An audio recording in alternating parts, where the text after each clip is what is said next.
खुलुमबाय नोंथांमोनखौ बयखौ बरायबाय। दिनै 31 मार्च 2023 बाराय जाबाय शुक्रबार, बे दाननि जोबथा खालार। लोगोसे दिनै बड'फा इउएन ब्रह्म बिथांनि गोथार जोनोम सान।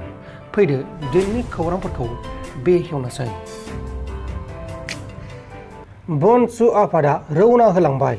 बनसु आफादा फैगौ 5 एप्रिल खालार खालि गोदान दिल्लीनि सिङाव थानाय जन्तर मन्तराव आलादा बड'लेण्ड सोरजिनो थाखाय सोमावसारनो थाखाय दिल्ली फारसे रौना होलांबाय होननानै खौरां बिजोंनि गेजेराव फोसावनाय जादों।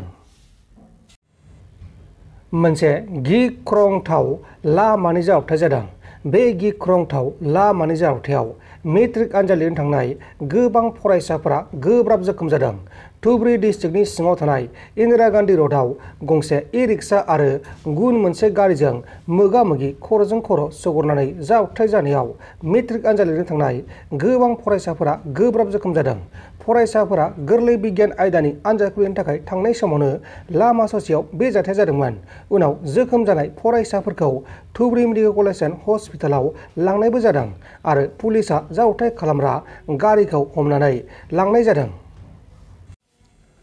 महाराष्ट्र रायजोनि ठाणे जिल्लानि सिङाव थानाय ताल'जायाव रेलगारनि लामायाव सासे पुलिस कनस्टेबलखौ थैना थानायाव बोखांनो हादों आरो बे जाथायखौ गावनि जिउखौ गावनो फोजोबनाय जाथाय होननानै सन्देह खालामनाय जादों। थैनाय पुलिस कनस्टेबलआ महाराष्ट्र रायजोनि बारग' मन्थ्रिनि बडिगार्डमोन। थैनाय पुलिस कनस्टेबलनि मुङा जाबाय फाइबाब कादम। दा बे जाथायनि सायाव नायबिजिरनाया सोलिगासिनो दङ। लोगोसे बे जाथायखौ लानानै ओनसोल नाङैनो गिखांनाय फोरमायदों। दिनै बड'फा इउएन ब्रह्म बिथांनि गोथार जोनोम सानखौ गाजा गोमजायै फालिदों। बड'फा इउएन ब्रह्म बिथाङा इनकाम टेक्स बिफाननि इन्सपेक्टरमोन। साख्रिखौ मावबाय थानायमोनब्ला बिथाङा दासिमहालागै कमिशनार लेभेलसिम थांनो हासिगौमोन।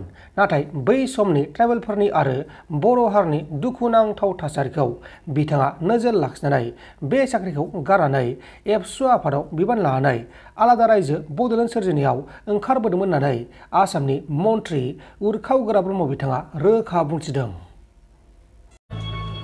उपेन ब्रह्मआ सासे साकरियाल गभर्नमेन्टनि साकरि मोजां साकरियाव दंमोन। इनकाम टेक्सनि इन्सपेक्टरमोन। साख्रि मावबाय थायोमोनब्ला बियो हयतोबा कमिशनार रेंकसिम थांनो हागौमोन।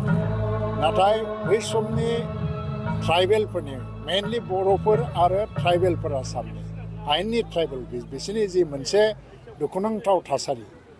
ट्राइबेल आरो बर'फ्रा गाव गावनि हारि हिसाबै थांनानै थानायाव मोनसे गावनि फोथायनायखौबो बावलांनो हमबायमोन, गारलांनो हमबायमोन, फोथायनाय गोमालांनो हमबायमोन। बे फोथायनाय गोमालांनाय जाथिया मालाबाबो थांखांफिननो हाया। बै समखौ नायनानै बड'फा उपेन्द्रनाथ ब्रह्मआ इसेबां मोजां साख्रिखौ गारनानै दुलाराय बर' फरायसा आफादनि आफादगिरि जानानै बियो आलादा बड'लेण्डनि आलादा रायजो बड'लेण्डनि सोमावसारनायाव बारसोमदों। नोंथांमोन दासिमनि माखासे खौरांफोरा बेखिनिनोमोन। बेखिनिसिम नायनायनि थाखाय नोंथांमोननिसिम रोजा रोजा साबायखर। गोजोन्थों। एसेनोसै। जै बर' हारिनि।